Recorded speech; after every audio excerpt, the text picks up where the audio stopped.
Hi viewers, welcome to our channel. ప్రస్తుతం మనతో పాటు సీనియర్ జర్నలిస్ట్ దాము బాలా సార్ వారితో మాట్లాడదాం. నమస్కారం సార్. నమస్తే సార్, ఆంధ్రప్రదేశ్లో కూడా ఉచిత బస్సు సౌకర్యం కల్పిస్తామని చెప్పేసి ఆ మధ్య చంద్రబాబు నాయుడు గారు హామీ ఇచ్చారు. అయితే ఇప్పుడు రవాణా శాఖ మంత్రి గారు ఉచిత బస్సు ఉండదు అని చెప్పేసి ఒక స్టేట్మెంట్ ఇచ్చినట్టుగా వార్తలు అయితే వస్తున్నాయి. నిజంగా ఆయన స్టేట్మెంట్ ఇచ్చారు. మరి ఉచిత బస్సు సౌకర్యం ఉంటుందా ఉండదా సార్ ఆంధ్రప్రదేశ్లో? ఆంధ్రప్రదేశ్ సంబంధించి పథకాలలో అనేక కన్ఫ్యూజన్స్ ఉన్నాయి. ఇప్పటి వరకు అయితే మనకి పెన్షన్ మాత్రం ఈరోజు అమలైంది. ఆయన చంద్రబాబు గతంలో ఏం చెప్పాడు అది అమలు చేస్తున్నాడు. 1000 రూపాయలు పెంచుతానన్నాడు. అట్లాగే 3 నెలలు 1000 కూడా యాడ్ చేసి ఇప్పుడు ఇస్తానన్నాడు. 7000 ఈరోజు ఇస్తున్నారు. అది ఒక విజయం. రెండవ విజయం ఏంటంటే జగన్ లాగా ఇంటి దగ్గరికే పథకం తీసుకెళ్ళి ఇవ్వడం డబ్బులు అనేవి. అది చంద్రబాబు వస్తే చేయడం, మీరు బ్యాంకుల చుట్టూ తిరగాలని వైసీపీ ప్రచారం చేసింది. కానీ చంద్రబాబు అయితే చాలా సీరియస్గా తీసుకున్నాడు. జగన్ ఎలా చేశాడో అంతకంటే నేను బెటర్గా చేస్తున్నాను అన్నట్టుగానే నిరూపిస్తున్నాడు. అందులో ఏమాత్రం డౌట్ లేదు.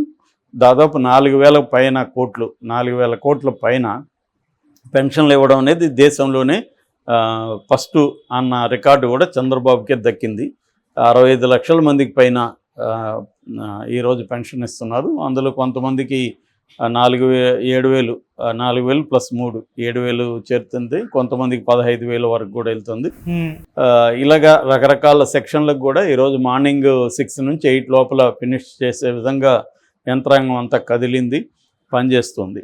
అది అంతవరకు బాగానే ఉంది.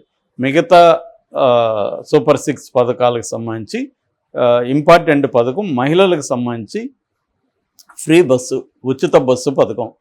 దాని మీద ఇప్పటివరకు చంద్రబాబు కానీ, ఇటు లోకేష్ కానీ, పవన్ కళ్యాణ్ కానీ, అంటే ప్రధానమైన నాయకత్వం ఎవరు కూడా నోరు తెరవలేదు. అంటే దాన్ని ఎప్పటి నుంచి అమలు చేస్తామని కానీ, దాని మీద విధి విధానాలు ఏం చేయబోతున్నామని కానీ ఏమీ చర్చకు రాలేదు. మొన్న క్యాబినెట్ మీటింగ్లో కూడా ఏమీ ఈ పథకాలకు సంబంధించి ఏది కూడా చర్చ జరగలేదు. అందువల్ల ఒక పెన్షన్లు మాత్రమే ఇచ్చి చంద్రబాబు మిగతా వాటిని డైల్యూట్ చేస్తాడా, పెన్షన్లు కూడా ఇది ఊరికి అట్టహాసంగా బిల్డప్ చేసి తర్వాత మెల్లగా తీసేస్తారు. ఎందుకంటే ఆల్రెడీ 2500 పథకం ఉంది, దాన్ని పెన్షన్ ఉంటే దీన్ని అప్లైకబుల్ కాదంటున్నారు. అట్లాగే రేషన్ కార్డులు కూడా ఏరివేత కార్యక్రమం మొదలవుతుంది అంటున్నారు. ఎందుకంటే ప్రతిదానికి రేషన్ కార్డు అనేది ఇంపార్టెంట్. సో ఇలాగా మెల్లమెల్లగా చంద్రబాబు డైల్యూట్ చేస్తాడనే విమర్శ అయితే ఉంది. అది ఆయన నిరూపించుకోవాల్సిన అవసరం ఉంది. ఎందుకంటే అది ఆల్రెడీ అప్పులు జగన్ మీద వీళ్ళ విమర్శలు ఏంటి, తెలుగుదేశం వాళ్ళది జగన్ సంక్షేమ అప్పులు చేసి జనాలకు ఇస్తున్నాడు, దీనివల్ల రాష్ట్రం శ్రీలంక అయిపోతుంది, వెనుజులా అయిపోతుంది అంటూ ప్రచారాన్ని విపరీతంగా చేశారు ఒక దశలో. కానీ అదేమీ అయిపోలే. శ్రీలంక అయిపోలేదు, రాష్ట్రం వెనుజులా కూడా అయిపోలే, బాగానే ఉంది. మరి ఇప్పుడు తను అంతకంటే ఎక్కువ ఇస్తున్నాడు. జగన్ 70,000 కోట్లు పర్ ఇయర్ ఇస్తే చంద్రబాబు 1,20,000 కోట్ల పైన పర్ ఇయర్ ఇవ్వాలి. అంత డబ్బులు మరి జగన్ తీస్తేనే అప్పులు ఎక్కువైపోయినాయి. మరి చంద్రబాబు ఎక్కడి నుంచి తెస్తాడు? ఇప్పటికే 10 రోజుల్లోనే 7,000 కోట్లు అప్పు చేశాడు చంద్రబాబు. సో ఇంకా అప్పులు అవుతుంది. ఈ అప్పులు అనేవి ఇప్పుడు ఇక్కడ కూడా మనం చూస్తే 6 నెలల్లో దాదాపు 30,000-40,000 కోట్లు ఇక్కడ కూడా అప్పు అయిపోయింది. ఎవరైనా అప్పు చేయకుండా సంపద సృష్టించిస్తామని ఒక కథ చెప్తారు తప్ప సంపద సృష్టి అనేది it takes a lot of time, నీకు ఇమ్మీడియట్గా కాదు. కానీ ఎవ్రీ మంత్ ఈ పథకాలకి రకరకాలుగా డబ్బులు వెళ్ళాలి. ఎవ్రీ ఇయర్ 1,20,000 కోట్లు ఎక్కడి నుంచి తెస్తారు? బడ్జెటే 3 లక్షల కోట్లు. అందులో ఉద్యోగులకి శాలరీలు ఇవ్వాలి, అంగన్వాడీ లాంటి వాళ్ళకి ఇవ్వాలి, తర్వాత ఇన్ఫ్రాస్ట్రక్చర్ ఖర్చు పెట్టాలి, ఆల్రెడీ ఉన్న నీటిపారుదల ప్రాజెక్టుల మీద ఖర్చు పెట్టాలి, అమరావతి కట్టాలి. చంద్రబాబుకి అయితే అదొకటి ఎక్స్ట్రా బర్డెన్ ఉంది. సో వీటికన్నిటికీ సెంటర్ నుంచి ఫండ్స్ వస్తాయంటే డౌటే.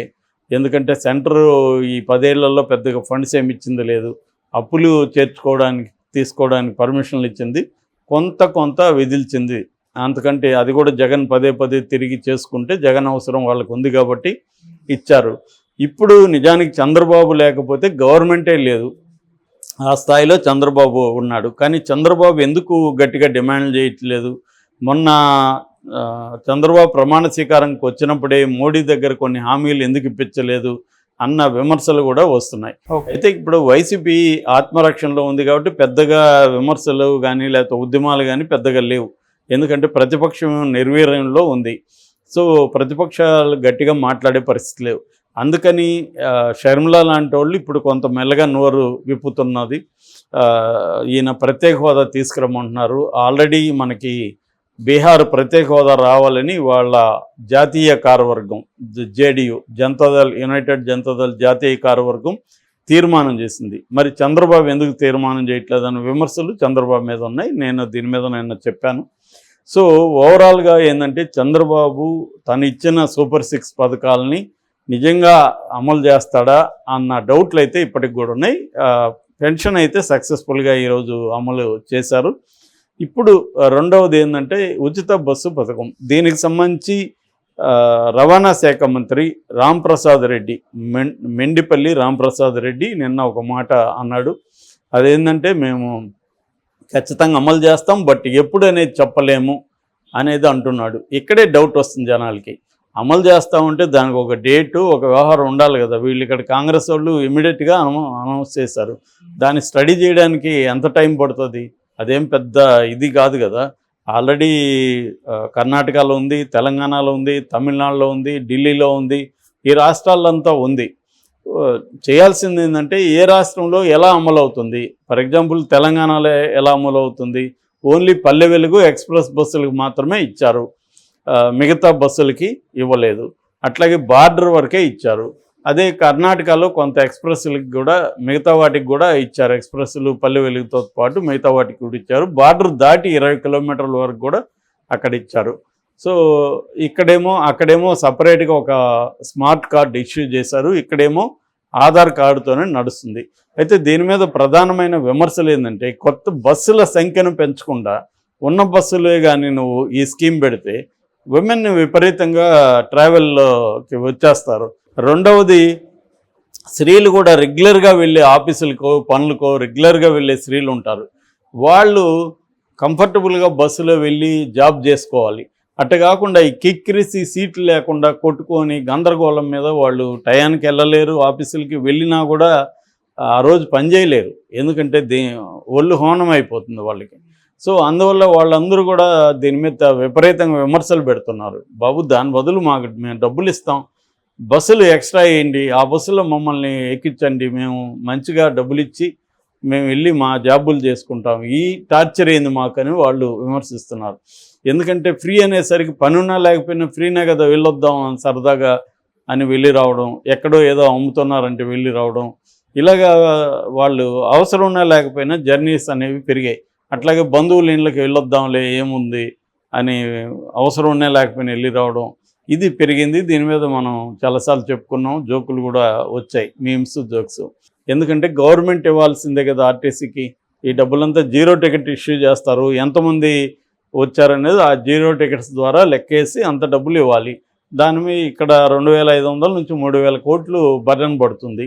అది ఇప్పుడు చంద్రబాబు కూడా అక్కడ బర్డన్ పడుతుంది. సో ఇవన్నీ ఏంటంటే గెలవడం కోసం ఏవో హామీలు ఇచ్చేసి, ఇప్పుడు కర్ణాటకలో అదే జరుగుతుంది. వాళ్ళ హామీలు నెరవేర్చే పరిస్థితి అక్కడ కనబడట్లేదు. సో మరి ఇక్కడ నిజంగా చేస్తారా లేకపోతే ఇలా పోస్ట్పోన్ చేసుకుంటూ ఆపేస్తారా అన్న డౌట్లు అయితే వస్తున్నాయి Andhra Pradesh. Okay sir, thank you so much sir.